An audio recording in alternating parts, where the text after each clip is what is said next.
Hey, Gary. Hey, Gary. All right.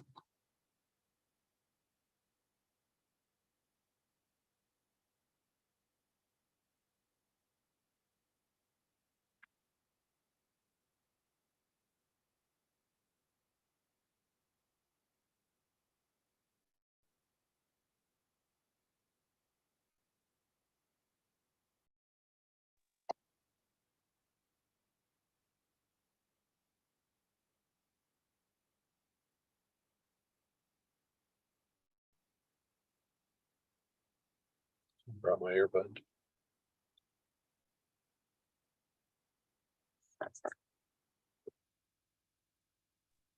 We're on.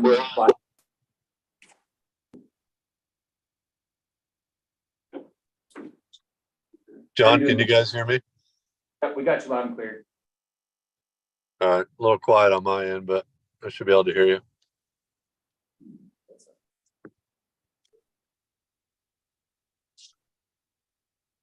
Can you hear me? Probably not. Yeah, I can. Were you asking me? Yeah.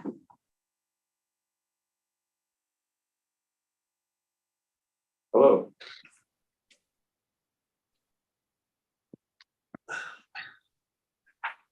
A few more counts. Then we'll get going. Need 4. Okay. I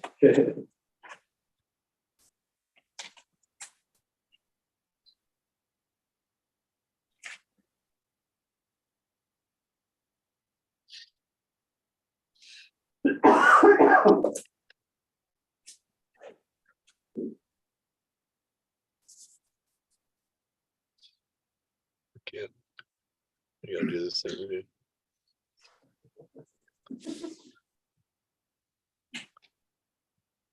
Can't focus on me.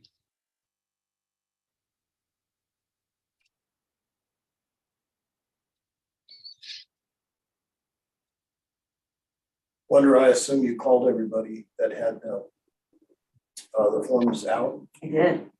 Thank you. Yeah, I did. I was thinking about that today, so. Just to remind of the deadline. It worked out well. It did. It Thank you did. very much.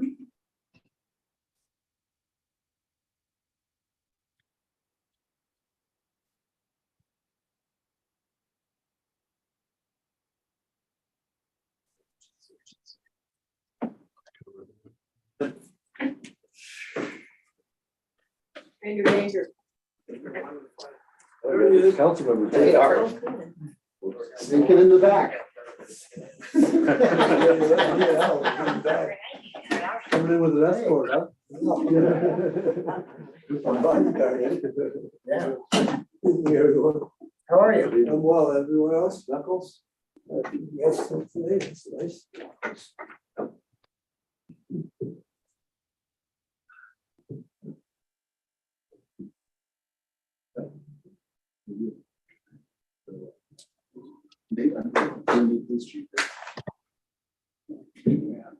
Oh, they do. Has it been that long? Success.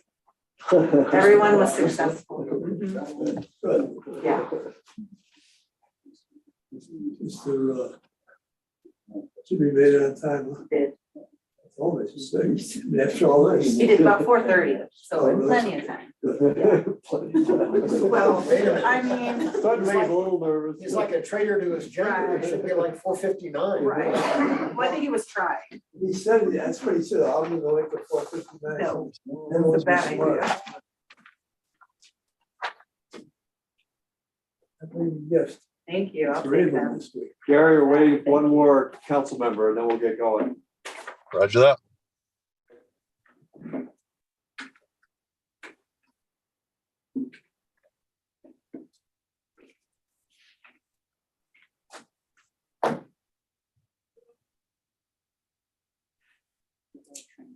I've seen Scott, Curtis, and Jimmy today. I don't know about Katie.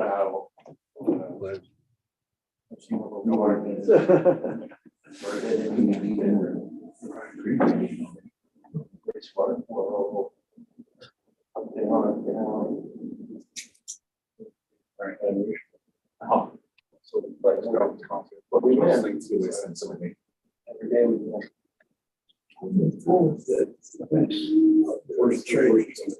Yeah. We are.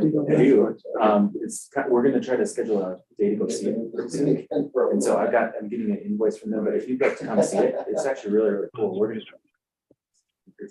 You check it out, so I can let you know, but okay. It's getting close to being the walls. Very safe. Oh. All right. Hey, Scott, how's it going? Yeah, you wanna come? Okay. Easy to plug in, Scott? Yeah. It's pretty cool. I might be able to get up there.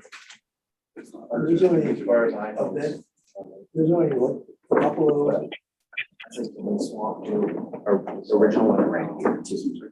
And especially because I had it has a smoking section. So it's pretty cool. So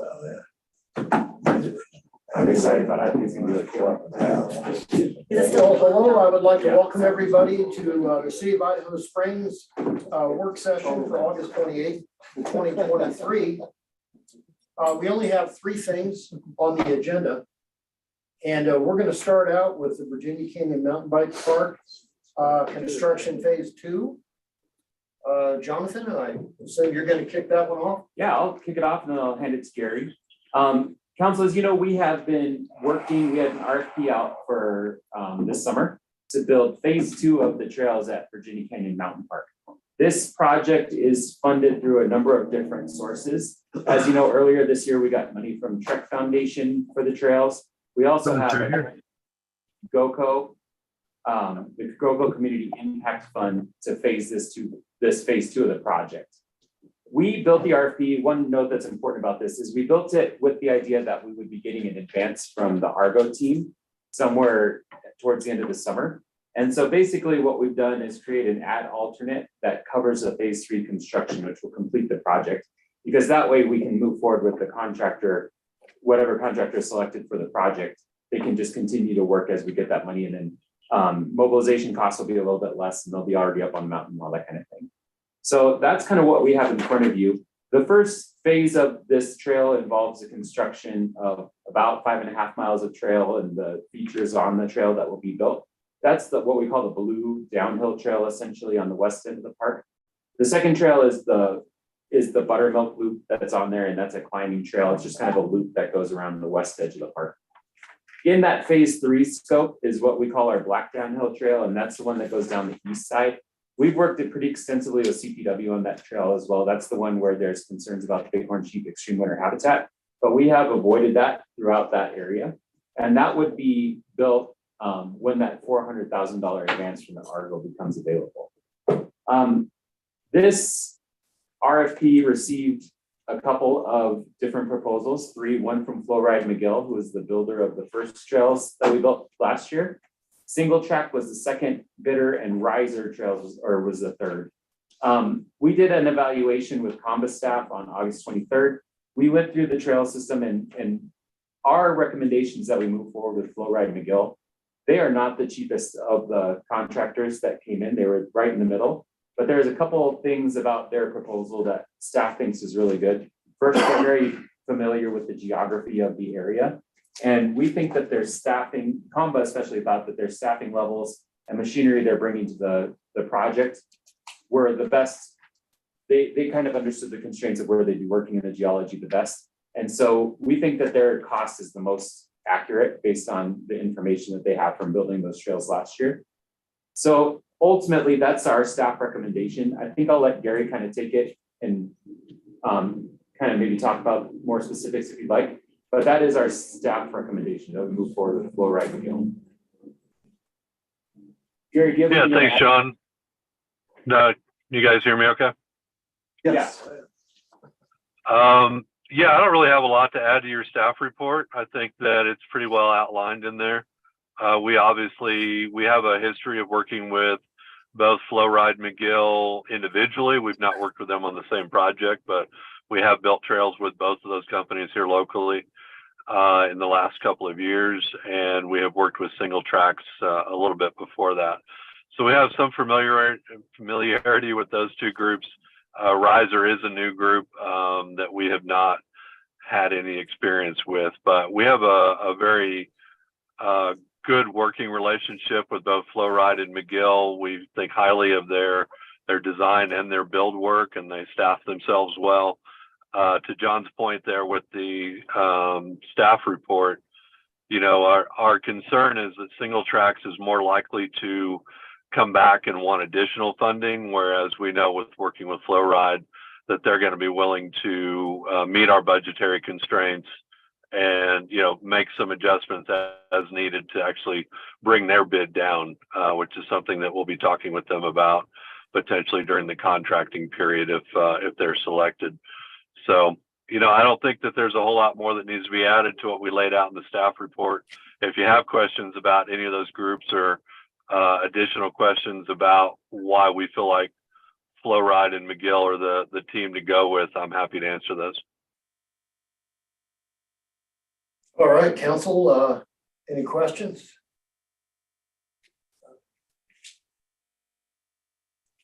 All right, well, Gary and Jonathan, thank you both very much. Appreciate that. Mhm. Next up is affordable housing site assessments on city properties. Mayor and Council, we've been looking at several city-owned parcels this year that might be appropriate for the development of affordable housing. We've identified these sites, and at our last council meeting, we had direction to go ahead and start looking at what it would take to build housing on these sites. Habitat has recommended that we might work with ED Studio, who's here tonight, to look at site assessments of these properties, to look and see what might be able to be developed and whether or not it's just generally feasible. The ED Studios has given us a letter of engagement, and if you look in your packet, I think we've got that letter in there. You'll notice that there's several tasks in that letter, and what staff is proposing is that we undertake the first 4 on each of these sites, just so that we can figure out what we can build, and then we would move forward with more detailed assessments once we know where it makes sense to do that. So what we're asking tonight is for a motion to approve that letter of engagement for an initial amount not to exceed $22,320 to do that study. And then we would come back to council with the results of those assessments once they're completed. All right, council, any questions for Jonathan on this? These are the properties we had spoken about some time ago that we all looked at. Yes, sir. And what was the size of the largest one, 4 units? What was it? There's one lot that's near the cemetery that is relatively large that might accommodate. I'm gonna say dense, but I don't mean like dense, like, you know, a huge tower or something, but maybe a little bit more units on that site. But several of these sites are very small, so they might be 2 to 4 units. If this works, I think we might set a model for other cities. I don't know. I've never heard of other cities, you know, from what I read, approaching it like this, you know, so. Art, the one by the cemetery, you know, it's like 3.6 acres, but realistically, it probably has buildable like 1 3/4, maybe pushing 2, depending on how much dirt you move, right? High density. And some of these literally are on the city's original plat, and the citizens have never received so much as a red cent of benefit out of some of these properties. So, you know, anyways, hopefully we can rectify that. Yeah, I just think it's a good model that we're trying to approach here. So. Yeah, and some of these, you know, they may not be practical, or maybe they're only good for maybe 1 or 2 units. Right. You know, but then others, you know, bigger, but in a smaller city our size, I think, you know, each one counts and, you know, can make a difference. It's dispersed. Yeah, exactly. Mayor, I forgot to mention, we are actively looking for funding for this too. So if we can find a small grant to help us pay for these assessments, we'll try to get that done. And not to get on a tangent, but we also are looking at the Proposition 123 land acquisition, even above and beyond our properties, correct? Yes. Yeah, okay. We do have Roxanne here from EV Studios, and we do have Kathleen from Habitat here. John, Yeah, but if we do cemetery, you want the want the what? what entrance? No, sir. The cemetery property, there's a little bit to the south of the cemetery, and then there's some above the cemetery as well, just to the north. The entrance to the cemetery would remain open. There is like a secondary access that goes up the south, where there could be potentially maybe 1 or 2 home sites, but we don't know for sure if they're feasible yet. And so the intention would be to maintain access to the whole cemetery, no matter what's developed. So you're gonna allow 2 entrances still? I think it depends on whether or not those sites are feasible and what the cost would be to develop them. But that would be something we bring back to city council for consideration, because we want to make sure access remains. That road that you're talking about has 2 entrance and an exit from either side, so it's right now it's single lane. There's no way, it takes some work to make it 2 lane, but you could certainly make it a 1-lane road. One side is steeper than the other side kind of comes off of Skyline Drive, and the other side is pretty steep. I wouldn't, it's hard in the winter. I think the intention of these assessments is to make sure we identify all the critical issues for these properties. So the end of the city impacts too, because we want to make sure, but we can, I think it comes down to, we can talk about it. We can talk about these properties, but there's so many different things that we might want to consider that might impact, especially since we're thinking about these as an affordable housing opportunity, that might impact the development costs, that we want to make sure that if we do develop one of these properties for affordable, that it actually is feasible for someone like Habitat to do it without having like a cost overrun like crazy because of some issue like that. So that I believe we'll identify those issues through these assessments.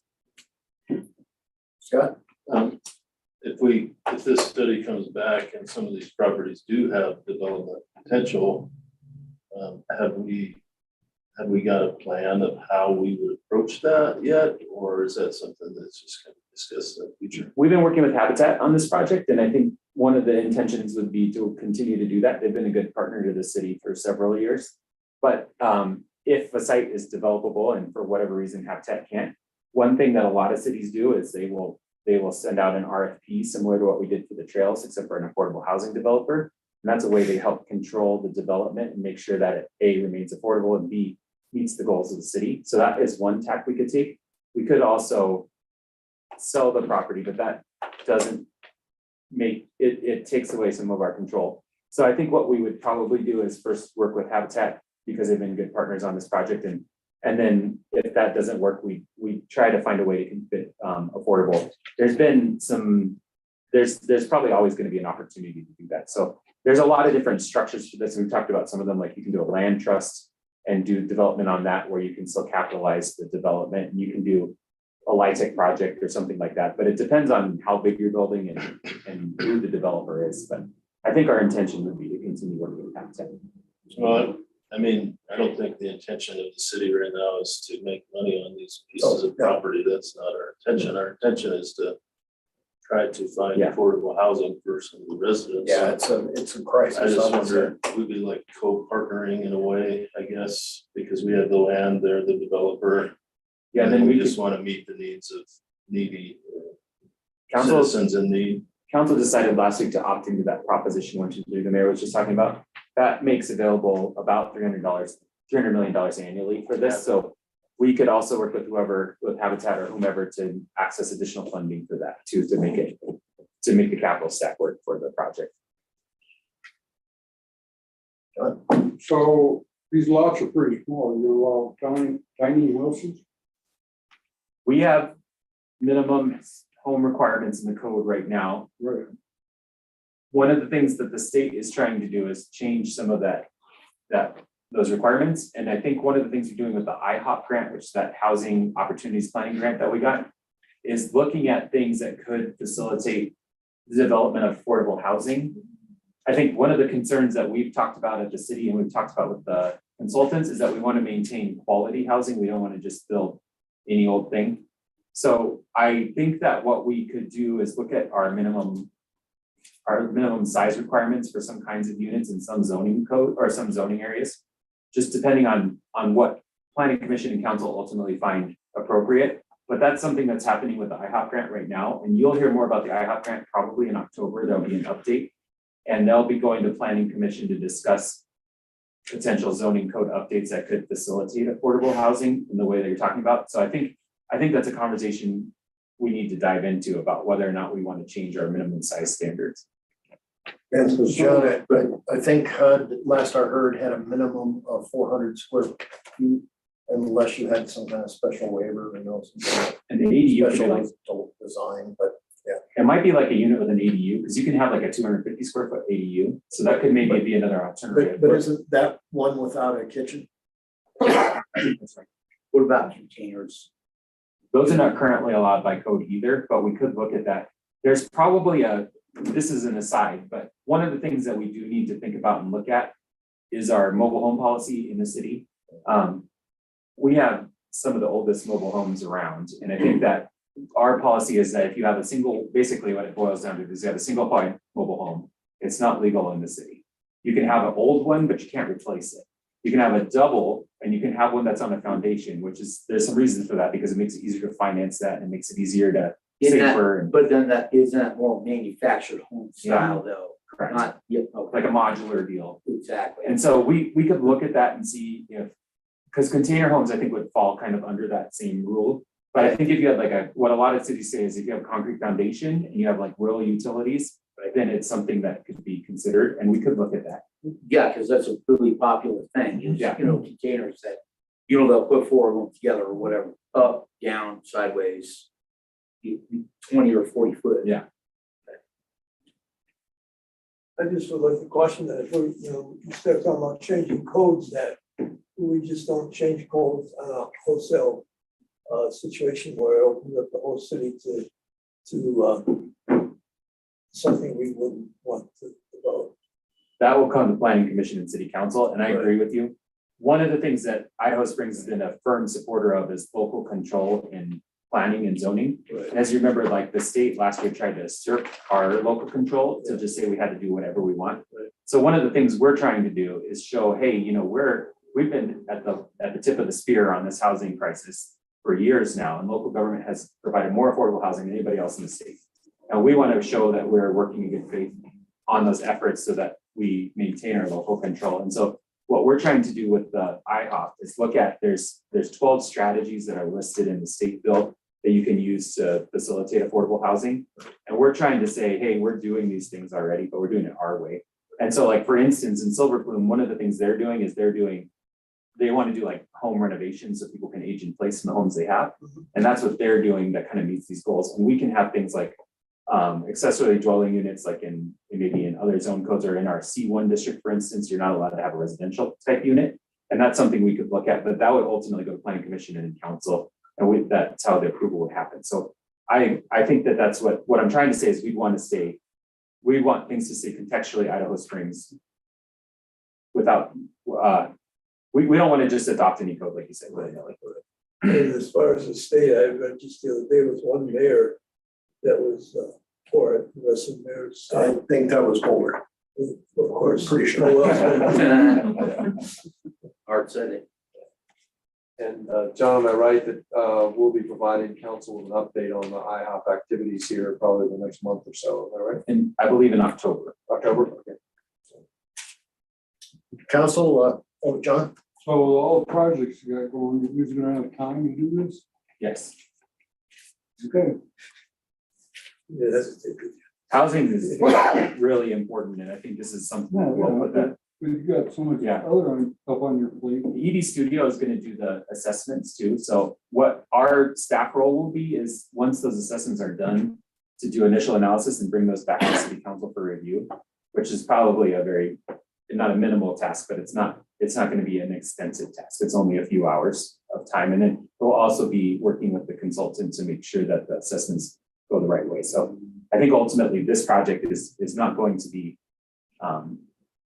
a big drag on staff time. We also believe, John, this is something that can really be fruitful. I mean, we control the properties. It might be small differences here and there, or small amount of housing here and there, but we think this, you'd like to see we do a lot of planning and then to see something come to fruition, I think this is something that really could happen in certain areas. We agree. I think it's, I mean, you won't overwhelm the city, I mean, you know, so I think it's an excellent plan. You're talking about, keeping people in the house, and they did, when I was living in Norfolk, Virginia, they had a program like that, it was very successful. They couldn't sell the house for a number of years, unless that's their course, but it was a successful program, as far as rejuvenating the house they were in, so that, you know, people could stay there. I could go a long way here because we have a lot of houses that do need some updates for that, so. Yeah, we've all seen the crazy steep stairs and sometimes a bedroom not even on the first floor and stuff. It's better too, just, you know, if that's the interest within us. Other than a developer doing it and being like, see ya. Yeah, it's just way better. So, Council, anything, any other questions? Kathleen, hate to put you on the spot, but was really glad to see you here today. And I think council would greatly value your opinion on how the working relationship has been with the EV Studios.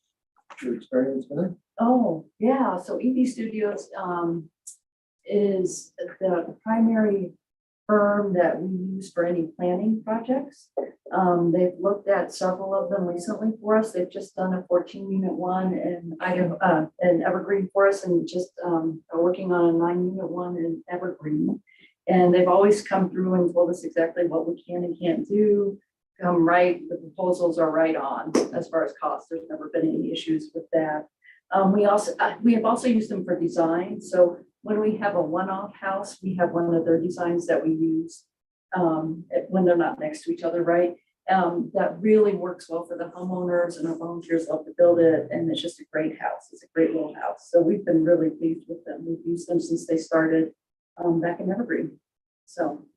Well, thanks, because I agree with John Curtis, and you know, staff has a lot of things on their plate, and it's always good if you have a very competent partner, and you know, can alleviate some of the work on staff. So I'm glad to hear that you've had a good experience with it. Absolutely. Thank you. Any further comments on this subject before we move on to the last one? I think we're a little ahead of the game so far. The last item is project updates. And there's a pretty good sized list in your packet. Thank you, Kathy. Jan, thanks for coming up. Appreciate it. All right, Mayor and Council, this is an annual activity, is updating you on projects, try to be deliberate about this this time of year before we get into the heat of the budget process, to let you know what the status of various projects, what's going on, where we might be going with them, some of the challenges. So I'll just go right down the list here. If you have any questions or comments along the way, please let me know. I try to make this as inclusive as possible, but if I missed anything, also let me know.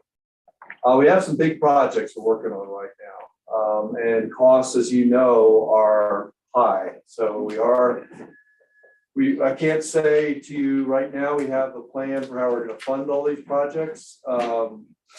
But we have been successful with some grants. We are going to be meeting with the state revolving fund, SRF, to see if there are any additional grants and low interest loans that might help us with some of these street projects and water and sewer projects. But I'll just dive right in here. We've got design going on Virginia Street, water and sewer main replacement. Again, it's in design. To mention, we're going to be seeking low interest loans and grants from SRF.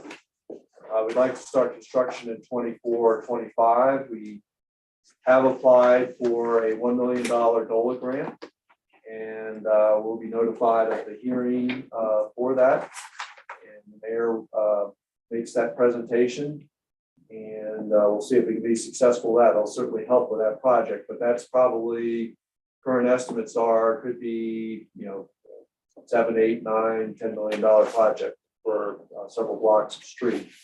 And what makes that project so challenging is I think you all can appreciate is how deep the utilities are there, the retaining walls we have to work around. It's just a very constrained and a challenging area to work in. The road's in very bad shape. And it's one of the highest priorities to get these utilities replaced and then get in a new street surface with sidewalk in that particular section. The next project, which is in close proximity, is Virginia Canyon Road Water and Sewer Main Replacement. That's also in design. Similarly, we're going to be seeking additional funding from the State Revolving Fund. We'd like to get construction started next year because we did receive a $750,000 DOLA grant last year. And although we can get extensions and expending that money, when DOLA provides the money, they do want to see the money used on a timely basis and get these projects accomplished. And we want to get these projects accomplished.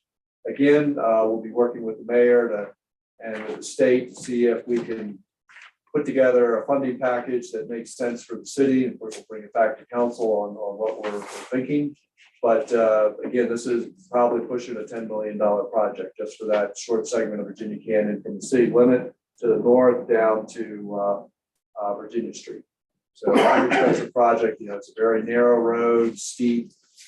A lot of other utilities there. We have a high pressure gas line in that road.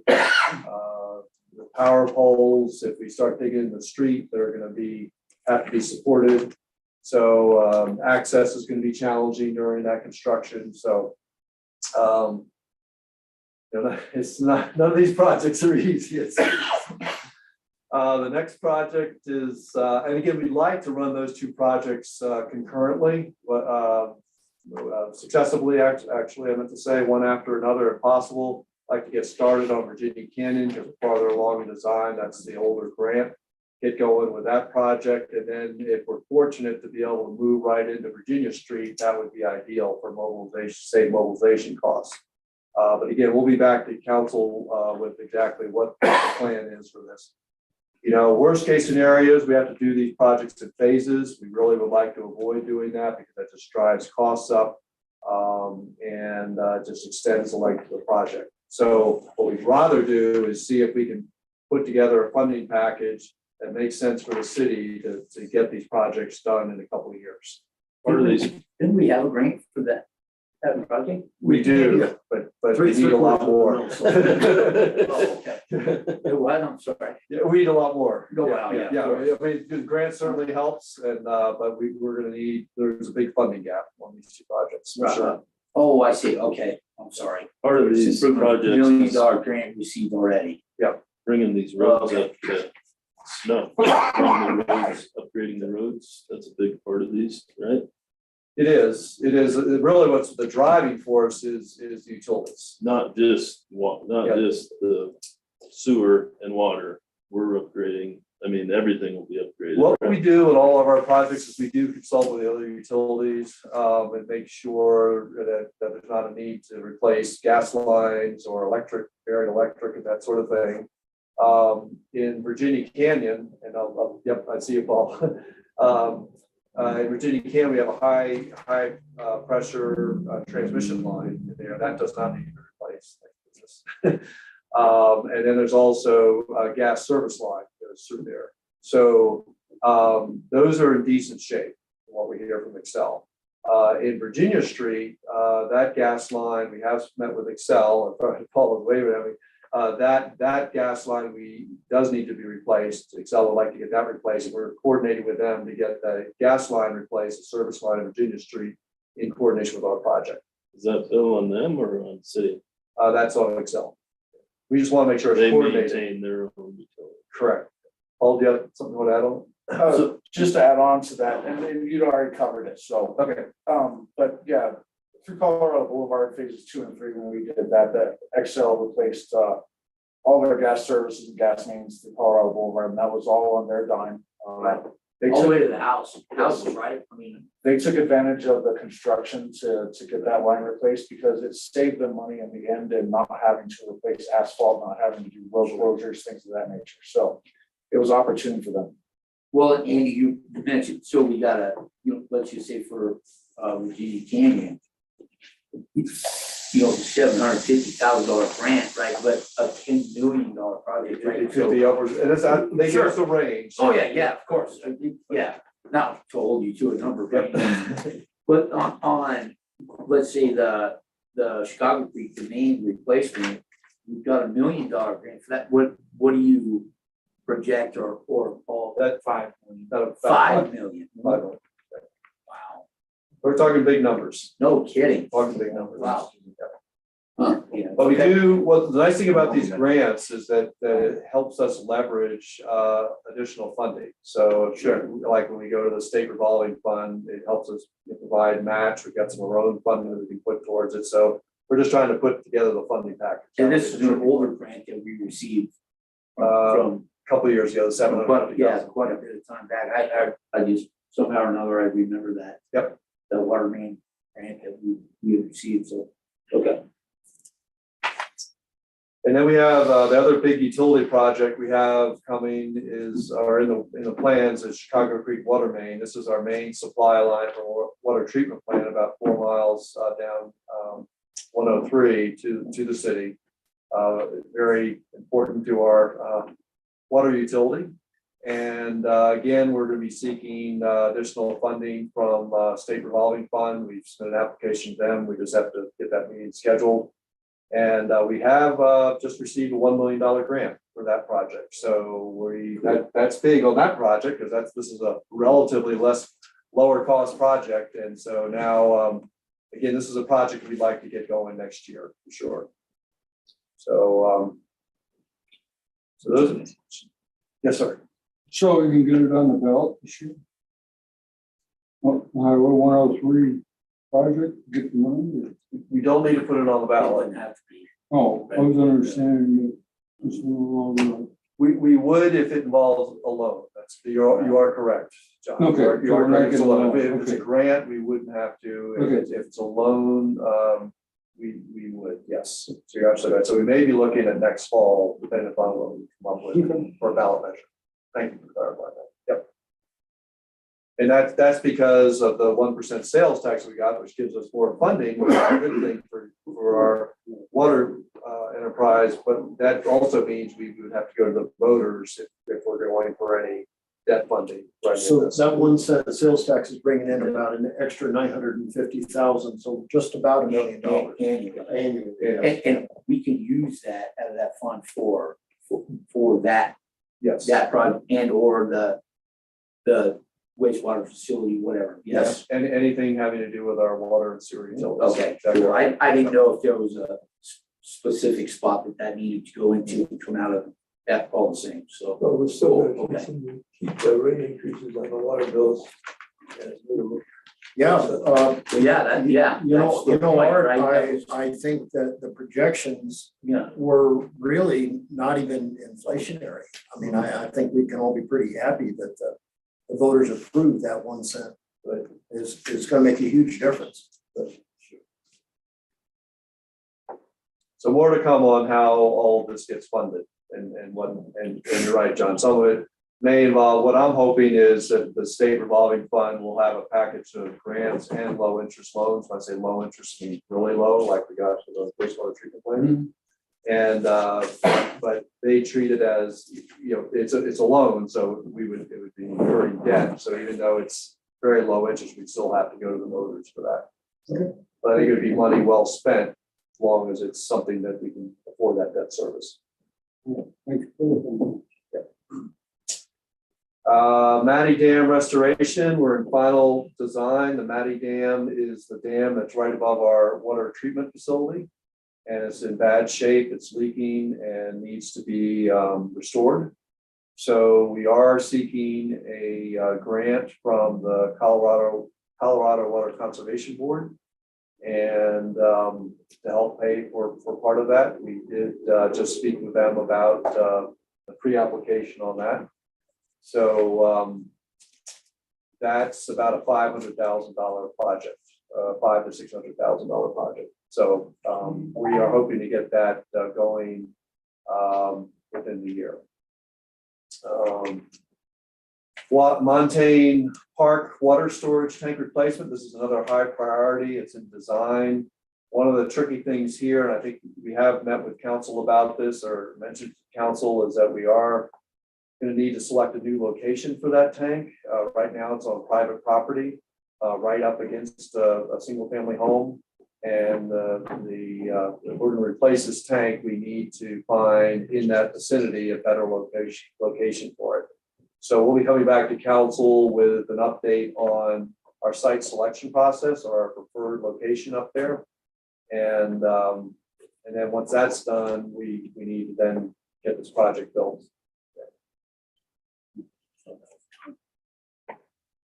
City Hall exterior rehabilitation. This was a contract that council just awarded. As you may recall, this construction won't start until summer of 2024 based on the contractor schedule. This is another thing we're finding with contractors. Not only are costs high, but also they're very busy, and sometimes we just have to be flexible when we start a project. Now, this particular project needs to get done to take care of this historic building, but postponing it till next spring or summer is not going to be critical. And they did say they would honor the contract price that we just agreed to. So that's good. City Hall restrooms. We had the pre-construction meeting with a contractor on this project. This is bringing the current bathrooms up to accessibility standards. And that contract was awarded by council in July. And we expect the construction will be occurring over the next couple months. That'll be a fairly small project in the whole scheme of things. Hose house number 2 restoration. And stop me if you have any questions or comments. I'm going to try to keep moving through this just so we get through the list and have a chance for any discussion you may want to have. Hose house number 2 restoration. We have substantial completion on that project. It's been well received by the community because that building was in very bad shape, and it now really stands out with the restoration of the brick on the exterior. I say good job on that. Yeah, really good job on that. They did. So that's the same firm that'll be working on City Hall, which is nice. Oh, cool. Spectrum. Yeah, and the library part. Oh. So I say substantial completion because there has been a moisture issue in there, not from a leaky roof. The roof was in place, but there's just a lot. We know it's been a very wet season, and we believe what's going on is that there's moisture wicking up from below into the brick, or just in the brick. So they're working right now to dry out that building, make it really dry before they put the final plaster on there. So that's why it's going to take a little more time before that project is totally completed. They don't want another 25,000. No, this is that is a $25,000 request from the Historical Society. It's actually from a donor who donated to the Historical Society. Oh, yeah. Designated it for this project. So that'll help offset the city's costs for this project. I just thought that was an extra. No extra cost. No, it's just taking a little longer to finish that project than we were hoping. Yeah, they did great jobs. Yep. And from the outside, it looks completed, and it is, but on Yeah. the inside, they still have some plastering to do, and they have to get that brick really dry in order to do that. So. Library park improvements, again, substantial completion. We did have a final walkthrough. We have a few punch list items. Those are being addressed, and we also, as part of that, these were actually together, the library building repairs. That was to the stairwell on the south side, and also the brickwork on the main entrance on the avenue side. So that project's looking really good. We'd like to have a little ceremony with the library district and with the Historical Society on these 2 projects, on the hose house and on the library park improvement. So maybe sometime this fall we can make that happen, find a date, make that happen, have a little celebration. I skipped over Public Works Facility, Paul. I didn't mean to. We have broken ground on the Public Works Facility, and we've had a few little issues early on, but we're working through those. The expected completion date is spring of 24. We have previously received $800,000 in DOLA grant funds towards this project. This is about a $3.2 million project, I think. Yes. A little over $3 million project, all in, and so we're excited to have construction starting on that. And the building is a pre-engineered building, it's expected to be delivered in November. I don't think it, Sometime maybe this in fall. November, it might be a little bit later. Okay, so the goal is to try to get the steel structure erected before and get it closed in before we get into the really bad weather in the winter, the really cold. We're pushing hard on that. Let's see, police station, former bank building across the street. The conceptual design is underway. Chief and I met today with the architect to plan out the dates for the process to decide on what are the needs for that facility, what are the various elements we want to see that are important in that project, and then we'll get into some planning process. So we will come back to council with an update on that process at the end of September, I think we agreed, Chief, is that right? Yeah, I thought maybe, say October. Set me straight. October 9th? Okay. Is a work session. There's a work session. Okay. Out with council. So October 9th. So at that point, we will have met with police department staff, city staff. We'll have done some work with the architect and we'll have some ideas for council about that, renovating that building to make it a suitable police station. We'd like to be in construction with whatever improvements we do to that building before the police department moves in there. We'd like to get that construction started this winter or spring. And we'd like to keep that moving. We're also going to seek some grant funding as well to help with the improvements to that building. Downtown mobility hub and parking structure. Just as a refresher, we entered into an MOU with CDOT back in December of 21. The conceptual design has been completed. The very minimum project, and this is about at least a year old, this estimate for the parking structure and for the basic transit center is 13.2 million. I'm sure that price has gone up over the last year. About 8.5 million alone is just for the parking structure. Next steps, things we're working on is relocating the Rock Brothers building. We just had a long meeting today with the contractor, our preferred contractor, to help us get that building moved out of the way for the parking structure. That's been a very involved process, both with the architect and with the engineers to try to get that building moved, but we are working on that. We're also working on relocating those 3 businesses up by the interchange. We just met with the property owner on that topic. We are applying for a federal Reconnecting Communities Planning Grant for a pedestrian bridge over I-70 just west of exit 240. That's due end of September, John? Yeah. Okay. So we are working with HDR on that grant application. This would be again for the planning. We also are, as you know, we were successful in receiving a raised planning grant, 2.4 million. We just met with the feds about all of the administrative paperwork that's involved with that. So that's going to be some new territory for us, but we'll work through it for that kind of money. And then we are planning to apply for the federal raised capital grant for actual construction of the mobility hub, and that's due end of February. And so that's going to be a lot of work to get that application done, a lot more detail involved in that application. But if we're successful with that raised capital grant, we'll be able to build more of the mobility hub than the BEAR program. So we really, and also help us offset a lot of our costs. So we're going to push hard for that raised capital grant.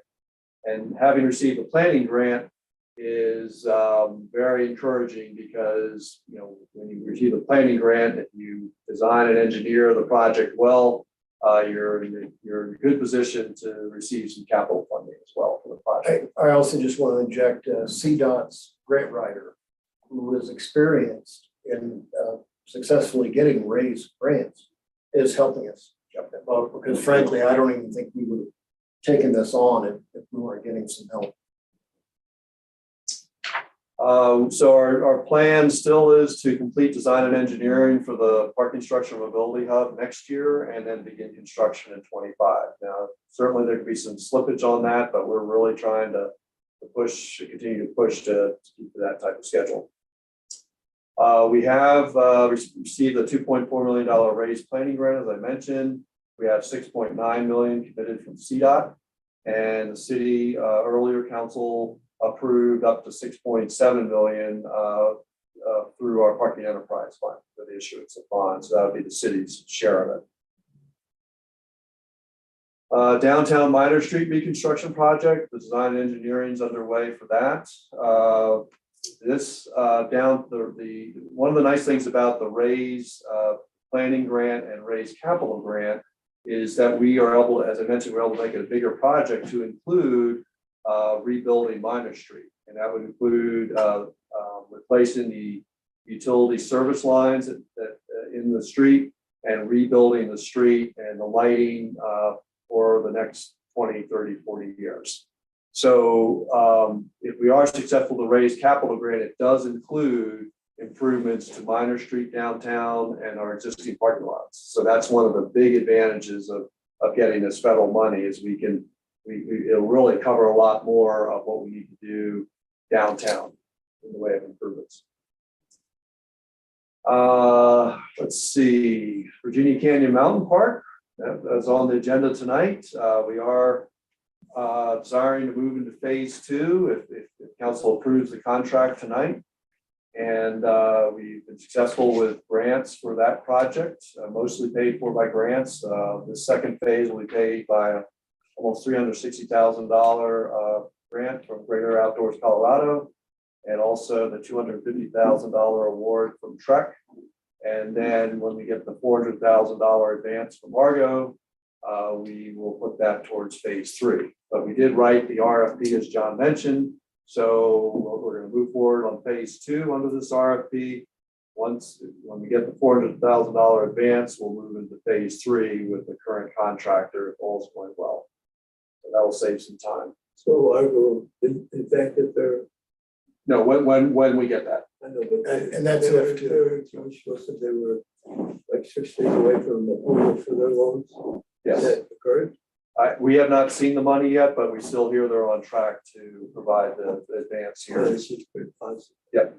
But you know, Art, to that question, I feel good that the success of the Virginia Canyon Mountain Bike Park is not hinged in any way on Argo. I agree. Yes. So it'll just put that phase 3 on hold.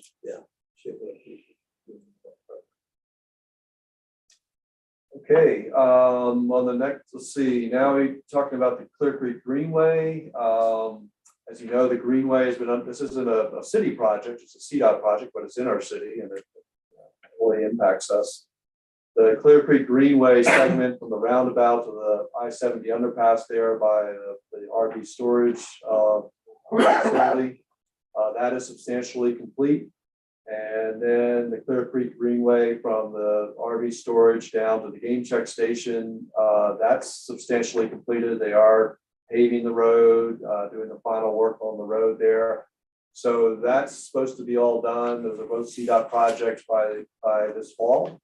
And that means we're gonna have Clear Creek Greenway from one end of our city to the other, which I think is really cool, 4 miles available to visitors and residents alike. So that will be a real amenity to the city. As part of the Clear Creek Greenway construction, they're rebuilding East Idaho Springs Road. So that road is going to be improved, which is a big help for us getting to our wastewater treatment plant and our public works facility.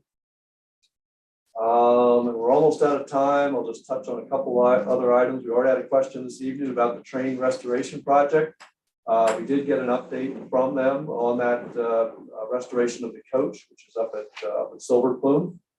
And we'd like to schedule a site visit here in the near future with those from council who would like to go up. So that is moving along, and just as soon as it's to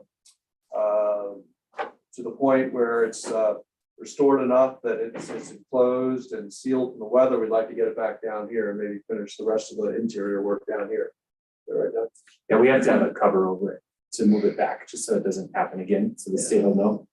But And we do want to get started this fall on design of a train shelter. This is right in line with what you just said. So it'd be that would help protect the train going into the future. CRC Park Playground reconstruction was in the budget this year. We do want to get going on design for that. This would be a total rebuild of CRC playground equipment and park or playground equipment. And that includes the matting that's on the bottom. So it's really totally rebuilding it. Playground equipment's very expensive. We felt it's important to do proper design with it, get some community input. Will be an action item for approval tonight to get that process going on design. We'll be using not only funding from our improvement fund, but also the Conservation Trust Fund. And that's a fund that we let build up over the years, fund money from the state. And then the last time we used the Conservation Trust Fund monies was for the replacement of playground equipment at Macy Root Mill Park. So that was probably 5 or 6 years ago. And last but not least, visitor center ramp replacement. We are starting design on replacing the ramp on the south side of the visitor center. It's in bad shape, and we got to do the design. We got to have construction documents even for that, get approved by our building department, and then we'll get that underway for replacement. I think that's it, Mayor. I'll stop there. There's a list of other projects that have been completed, just to let you know other things that have been accomplished in recent years that are in the subsequent pages. John? All these projects are great. I like them done. Trouble is, we don't even have the staff right now to take care of what we have. Stuff's falling apart and we don't have the people to fix it. So how are we gonna keep adding stuff without more staff? I think it should be city council, take it on ourselves to look at it. And when we get some more staffing or contractors, some of that staff is gonna be hard to find. So I just can't see dumping more stuff on these guys. Sure. I think More support. this might be a good work session I agree. item. One positive, you're absolutely right, John. One positive is I'm very pleased that Paul, in the short time he's been in his new role, has brought on 2 new maintenance workers in public work. That we had long-standing vacancies in public work. So that has helped some. But you're absolutely right. When we add additional things that have to be maintained, we have to look at staffing. No doubt about it.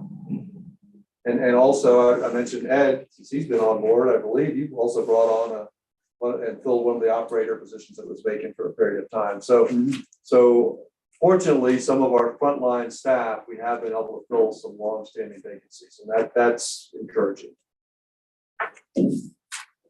Scott? Have we prioritized some of this? I mean, obviously, some of those water concerns are at the top of the list, I would think. So I'm just saying, priority is always a big thing when it comes to where you spend your money. Sure. And then I had a question on the mountain parks. If you could remind me, is that just open to the public? There's no fee based on that? Yeah, there will be the gondola will be free for county residents. All county residents. Oh, city, okay, At city least that's residents. my understanding. Sorry, but there's a permanent access easement through the bottom. There is one at the top. We'd rather people go through the bottom because of the getting up there, and there's no parking on Second Main Road. There will be permanent access into both sides of the park all the time, forever.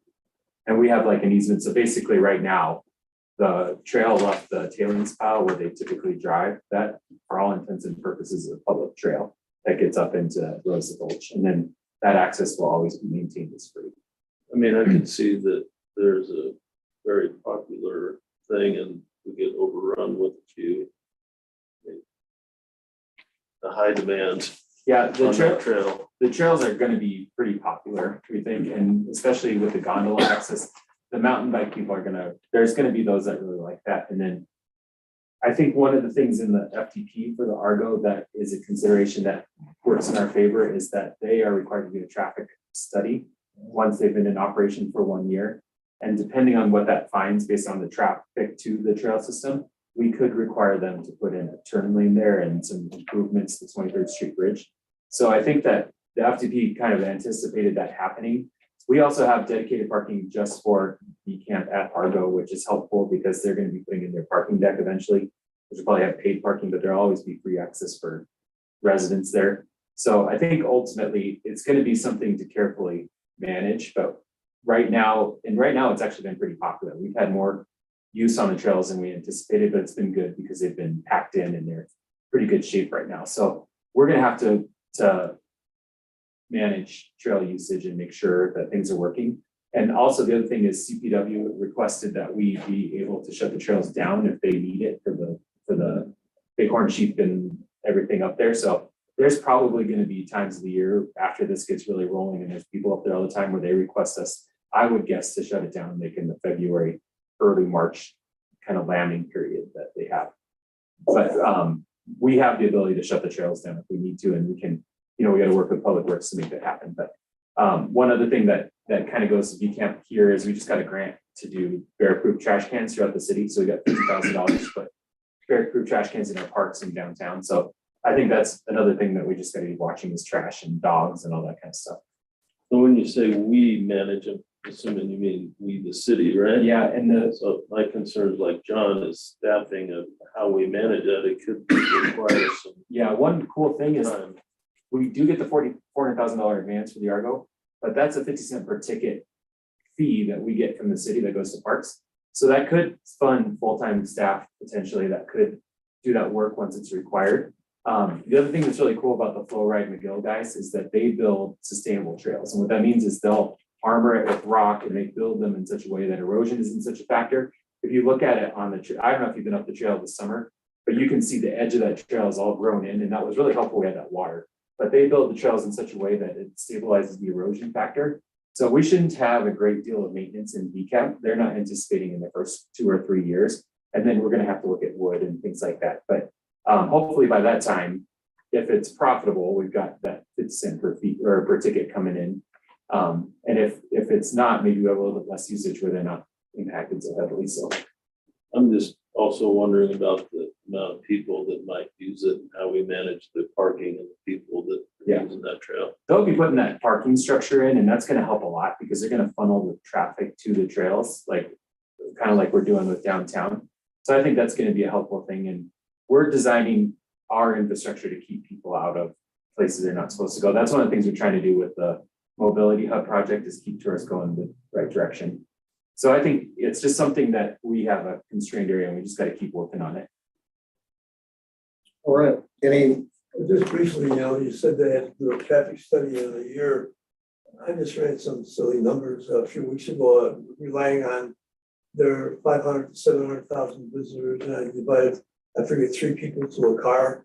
The number's astronomical. I did over 365 days, which was not really accurate because so many of those become between May and I think September.